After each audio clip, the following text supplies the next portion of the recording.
फाटक हादसे का रोंगटे खड़े कर देने वाला सीसीटीवी फुटेज सामने आया। ड्राइवर के ब्रेक लगाते ही आगे चल रही बाइक के पीछे बैठी महिला की कमर में जा घुसा था चद्दर। शुक्र है जान बच गई, पति व बच्ची भी सुरक्षित। सीएसपी बोले अब से ओवरलोडिंग वाहनों के खिलाफ मुहिम चलाएंगे।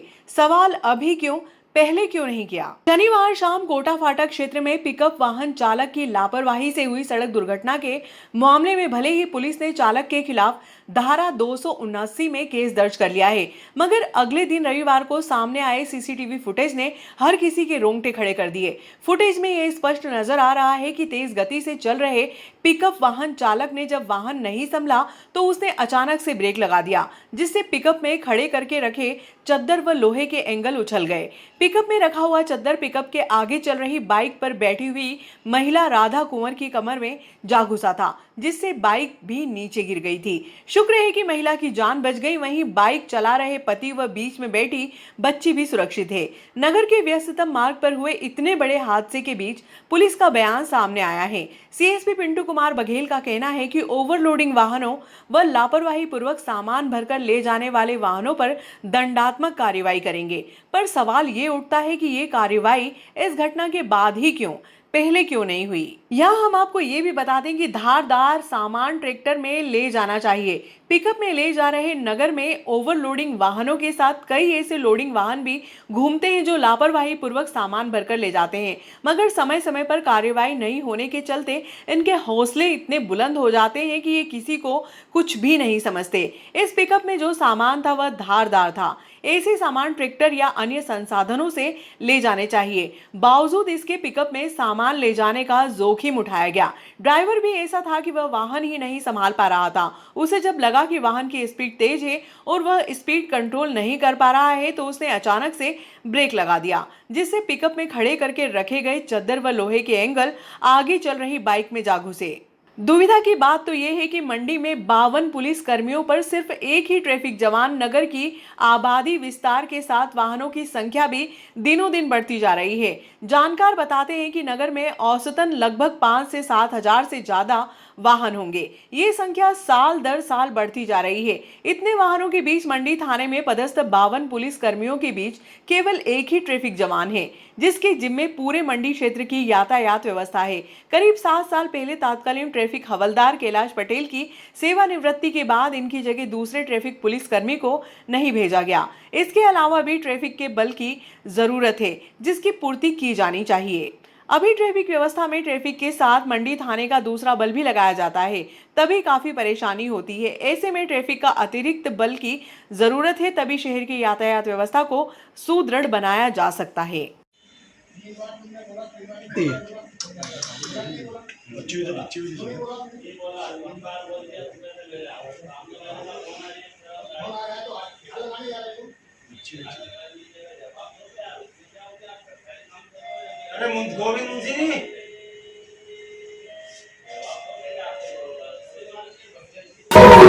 अखिल भारतीय बलाई महासभा व संयुक्त बहुजन समाज संगठन के तत्वाधान में सदगुरु कबीर साहेब प्रकट उत्सव के तहत रविवार को शहर के मुख्य मार्गों से शोभा यात्रा निकाली गई। शोभा यात्रा का मार्ग में जगह जगह पुष्प वर्षा कर स्वागत किया गया।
नगर पालिका मोदी ग्राउंड में स्प्रिंकलर लाएगी।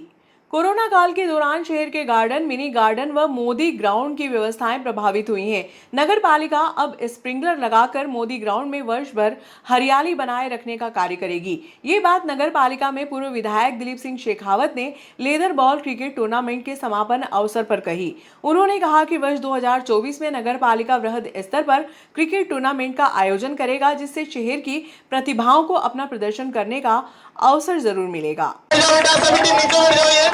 इनकी हाइट बहुत कम है तो ये पोस्ट पाना इनके लिए मुश्किल हो रहा था।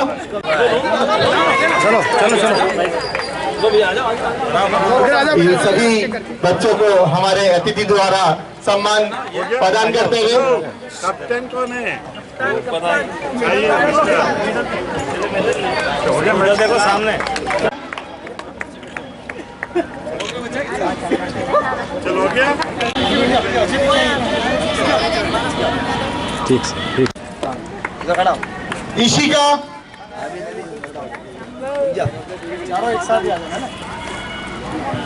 विजय, आयुष राणा, बेस्ट बॉलर। बाकी हमारे लखन भैया का स्वागत करो, और क्यों करो वो फिर मैं बताऊंगा।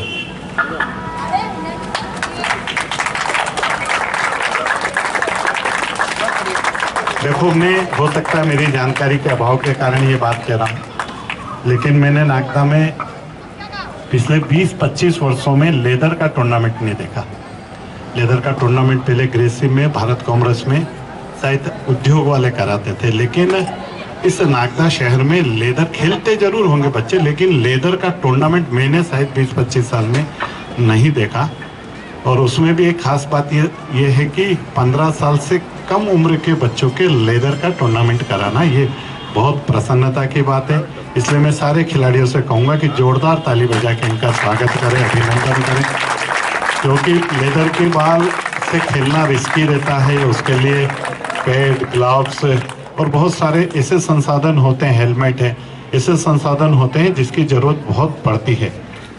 और जो मैं कल या परसों में आया था यहाँ पर, तो मैंने भी थोड़ी सी देर 2-3 मिनट ये खेली थी बॉल को, लेदर को। बहुत रिस्की रहती है, लेकिन वर्ल्ड के जितने टूर्नामेंट्स होते हैं विश्व के या राष्ट्रीय प्रतियोगिता, वो सब मैक्सिमम लेदर की होती, मैक्सिमम क्या 100% लेदर की होती। और लेदर के जो खिलाड़ी है, मुझे कहने की कोई आवश्यकता नहीं। आज हमारे भारत के सबसे धनवान व्यक्तियों में अगर गिनती होती खिलाड़ियों में, तो धोनी शायद एक, जो 10 धनवान खिलाड़ी होंगे उसमें एक धोनी होंगे, सुनील गावस्कर जी होंगे, तेंदुलकर जी होंगे, और एक और अभी जो हमारे पूर्व कप्तान थे, क्या नाम उनका, विराट जी कोहली। ये ऐसे खिलाड़ी हैं जिनकी शायद इनकम एक साल की विज्ञापन और सब मिला के 50 से 100 करोड़ रुपए की इनकी इनकम होगी। कितनी? 100 करोड़ रुपया। वर्ल्ड के जो गूगल है, गूगल उसके जो CEO होंगे, उनकी भी शायद 50-60 करोड़ रुपया या 80 करोड़ रुपया उसकी सैलरी होगी, पैकेज होगा। तो आप सोचो, वर्ल्ड के में जो 5 टॉपेस्ट CEO हैं जो पैकेज लेते हैं, उसमें एक गूगल के बच्चे ही है जिनका है। तो अगर उनसे भी ज़्यादा कमाई अगर हमारे क्रिकेट की लेदर की बॉल को खेल के अगर खिलाड़ी है, तो इसलिए वो कहावत अब झूठी होगी कि खेलोगे कूदोगे बनोगे खराब, पढ़ोगे लिखोगे बनोगे नवाब। तो वो अब यहाँ पर मैं ये नहीं कह रहा हूँ कि पढ़ना मत, मैं ये नहीं कह रहा हूँ, मैं ये कह रहा हूँ क्योंकि सचिन तेंदुलकर जी काफ़ी हाईली लिटरेट है, कोहली जी हाईली लिटरेट है, धोनी जी भी हाईली लिटरेट है। इसलिए वर्ल्ड के जितने टॉपेस्ट खिलाड़ी है, football, kabaddi, cricket, badminton, lawn tennis, जितने भी खिलाड़ी हैं, उनके सारे खिलाड़ी हाईली लिटरेट है। इसलिए मैं कहूँगा पढ़ना जरूर। दूसरा मैं ये कहूँगा, माननीय नरेंद्र मोदी जी की सरकार और माननीय शिवराज सिंह जी की सरकार, जिसने 10 गुना से भी ज़्यादा खेल का बजट बढ़ा है, 10 गुना से भी ज़्यादा। और आज आप देख रहे होंगे कि अगर कभी आपका भोपाल जाना होगा तो जो हमारा स्टेडियम है, उस स्टेडियम में वर्ल्ड की जितनी सुंदर से सुंदर व्यवस्थाएं खिलाड़ियों के लिए हो सकती है, वो सारी सुविधाएं हमने यहाँ पर करी। अब ये बात सही है कि मैं ओपी भैया से एक निवेदन करूँगा आज बहुत विनम्रता के साथ में, जो बहुत कम खर्चा है। मैं अभी बड़ौदा गया था और बड़ौदा मेरे एक दोस्त के फार्म हाउस पे रुका था, तो उन्होंने जमीन के मुश्किल से आधा इंच से भी कम जो स्प्रिंकलर होते हैं, एक स्प्रिंकलर तो लगता है जो जमीन के ऊपर होते हैं, पाइप भी ऊपर होते हैं, लेकिन वो मैंने पहली बार देखा लाइफ में कि जमीन के अंदर बमुश्किल आधा इंच भी नहीं होंगे, जमीन के बिल्कुल पैरेलल स्प्रिंकलर लगे हुए हैं, पाइपलाइनें बिछी हुई है, एक आदमी मोटर दबाता है और पूरे ग्राउंड के अंदर पानी से छिड़काव हो जाता है, घास बिल्कुल हरी रहती। ये ऐसा अगर हुआ तो मजा आएगा कि नहीं आएगा? तो ताली बजाओ ना, कथा थोड़ी सुन रहे, ये ओपीडी ऐसा थोड़ी करेंगे। हाँ, ये नगर पालिका के माननीय अध्यक्ष उपाध्यक्ष जी हैं, ये सारे पार्षद हैं, ये बड़े बड़े नेता हैं हमारे, प्रकाश जी हैं, धोनी जी हैं, सतीश जी, विजय जी, सुभाष जी, एक सुभाष जी, ये सारे हमारे बड़े नेता हैं। और ये बड़े नेता हैं तो इसलिए ये लोग ऐसे जिनकी कलम से स्वीकृतियां होती है, कलम से, और इसलिए ईश्वर ने इनको इस योग्य बनाया है। और ये ग्राउंड मुझे लगता है कि रोज यहाँ 200-300 खिलाड़ी सुबह और शाम को डेली रहते हैं, और 200-300 खिलाड़ियों को अगर हम सुविधाएं देंगे, और मैं तो ओपी भैया से एक चीज और कहूंगा, मेरे बाद आप 2 मिनट के लिए बोलो और बोल के ये कहो कि हम आने वाले समय में जब जब बच्चों की छुट्टियां होगी उस वक्त नगर पालिका की तरफ से आप खिलाड़ियों के लिए एक ट्रेनिंग कैंप से लगाया करो, जिसके अंदर अच्छे कोच वगैरह है, बहुत नॉमिनल होगी। हम इसके लिए जो जो व्यवस्थाएं आप और हम सब, अतुल जी और प्रकाश जी, हम सारे लोग बैठे, माननीय सांसद जी अनिल फिरोजिया जी बैठे, ये अच्छी चीज है कि नहीं, ये बताओ आप, अच्छी चीज है कि नहीं? ताली बजाओ जोर से। और ओपी भैया को ये भी कहो कि इस बार अभी इनको बने हुए 8 महीने हुए, इसलिए कोरोना और बहुत सारी व्यवस्थाएं ध्वस्त हो गई थी, कोरोना में गार्डन्स खराब हो गए, बहुत सारे, क्यों काम ही नहीं कर पाए। लेकिन अगले साल से 2024 से यहाँ पे क्रिकेट का बड़ा टूर्नामेंट होता था नगर पालिका की तरफ से, आपका आशीर्वाद हो, आपका समर्थन मिले तो इतने सारे खिलाड़ियों को हमारे मिलेगी। कबड्डी का टूर्नामेंट हो, बहुत सारे टूर्नामेंट्स हो, खेल कूद को हम प्रोत्साहित करें, क्योंकि आपके नेता मोदी जी और आपके नेता शिवराज जी ये दोनों चीज करते हैं। माननीय विधायक जी ने कहा कि वास्तव में खिलाड़ियों को खेलने के लिए संपूर्ण सुविधाएं, उसके साथ साथ उसमें सबसे महत्वपूर्ण भूमिका ग्राउंड की होती है। और वास्तव में देखने में आया है कि ग्राउंड वास्तव में, जैसा विधायक जी ने कहा कि ग्राउंड में कुछ कमियां हैं, निश्चित ही नगर पालिका परिषद नागदा नगर के नगरवासियों के लिए नित नई सुविधा देती है, उसमें एक सुविधा ये भी है। तो जैसा कि विधायक जी ने कहा है, बिल्कुल हम इस ग्राउंड को बहुत अच्छा करेंगे और आपको आने वाले समय में आपको जो खेल में खेलने के लिए आपको जो जिस प्रकार की सुविधा चाहिए, वो सब सुविधा नगर पालिका परिषद नागदा के माध्यम से आप सब बच्चों को मिलेगी। मैं आप सब बच्चों के उज्जवल भविष्य की कामना करता हूँ, परमपिता परमेश्वर से कामना करता हूँ कि नगर पालिका के माध्यम से आपको जो सुविधा मिले उसमें आप खूब तरक्की उन्नति करें, और टूर्नामेंट भी बिल्कुल बराबर जरूर कराएंगे। आज के इस कार्यक्रम में लखन भैया को धन्यवाद देना चाहूँगा। आपने बहुत अच्छा, जैसा कि विधायक जी ने कहा कि लेदर बॉल से टूर्नामेंट हमने नहीं देखा, वास्तव में हम नहीं देखा, और लखन भैया ने बहुत ही अच्छा प्रयास किया। लखन भैया के प्रयास की भी सराहना करता हूँ, लखन भैया को धन्यवाद देता हूँ। किसी प्रकार के कार्यक्रम आप कराएं करें, बहुत बहुत धन्यवाद। आदरणीय भाई साहब की मैं सुन रहा था, ये बात सही है कि किसी ज़माने में हमारे नागदा शहर में सीजन बॉल का टूर्नामेंट हुआ करता था, और ये सीजन बॉल का टूर्नामेंट हमारे उद्योग क्षेत्र के क्लब में हुआ करता था। तो बाहर हमको देखने को कहीं मिलता नहीं था, और कोई कराता भी था तो बहुत रेयर ही ऐसा होता था कि यार कोई खेल का वो शौकीन है जो खुद खिलाड़ी है वही कराते थे। लेकिन एक बहुत बड़े अंतराल के बाद में सीजन बॉल का एक टूर्नामेंट यहाँ पर प्रारंभ हुआ। अभी प्रकाश जी और हमदोई भी बात कर रहे थे, हमदोई भी खेलते थे, ये भी बता रहे थे कि ये जिस ग्राउंड पे आप लोग खेल रहे हो ये बहुत जर्जर सा, पूरा गड्ढे पड़े हुए, कोई अस्त व्यस्त ग्राउंड था ये, और यहाँ पे बच्चे खेला करते थे। मैं आप सबके माध्यम से आदरणीय थावरचंद जी गहलोत साहब को बहुत बहुत बधाई, शुभकामनाएं देता हूँ कि उनकी वजह से आज ये ग्राउंड नरेंद्र मोदी खेल प्रशाल बना और आज पूरा मैदान लबालब खिलाड़ियों से भरा रहता है। और मैं आदरणीय पूर्व विधायक जी को इस बात के लिए धन्यवाद देता हूं कि ये बात सही है कि खेल खिलाड़ी राजनीतिक क्षेत्र में आमतौर पे सभी लोग सरकार की योजना वोटों को कैसे हमारी तरफ खींचना उस पर प्रयास करते हैं, लेकिन आदरणीय पूर्व विधायक जी ने खेल मंत्रालय के माध्यम से, हमारे वरिष्ठ नेताओं के माध्यम से, सांसद निधियों के माध्यम से स्टेडियम हो, खेल की सुविधाएं हो, खेल की सामग्रियां हो, टूर्नामेंट कराने के सब काम हो, ये सब कराना प्रारंभ किया। सड़क की जिस समस्या के लिए चुनाव का बहिष्कार हुआ, वहां बना रहे हैं 2.5 किलोमीटर की सड़क।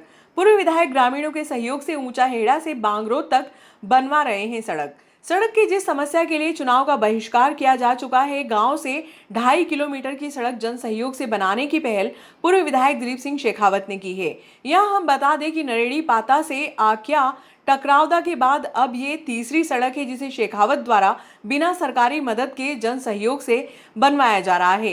रविवार सुबह 9 बजे से काम शुरू हुआ तो लगातार 10 घंटे से जारी है।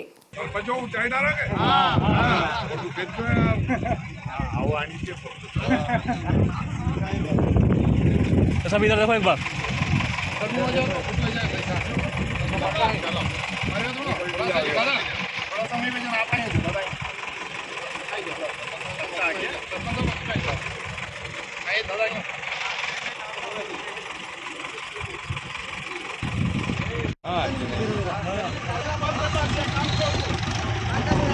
ये इस पे ही करा पूजा खड़ी करे तो हाँ चलते हो उस पे करा पूजा पूजा किधर उस पे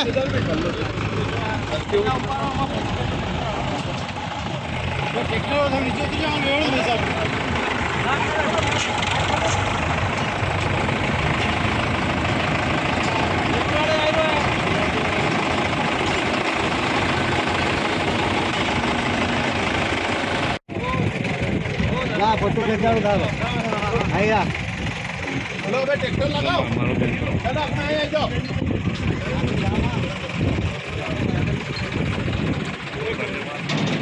ओ पता सुनिए ओ ये खेली और लोग ट्रैक्टर वाला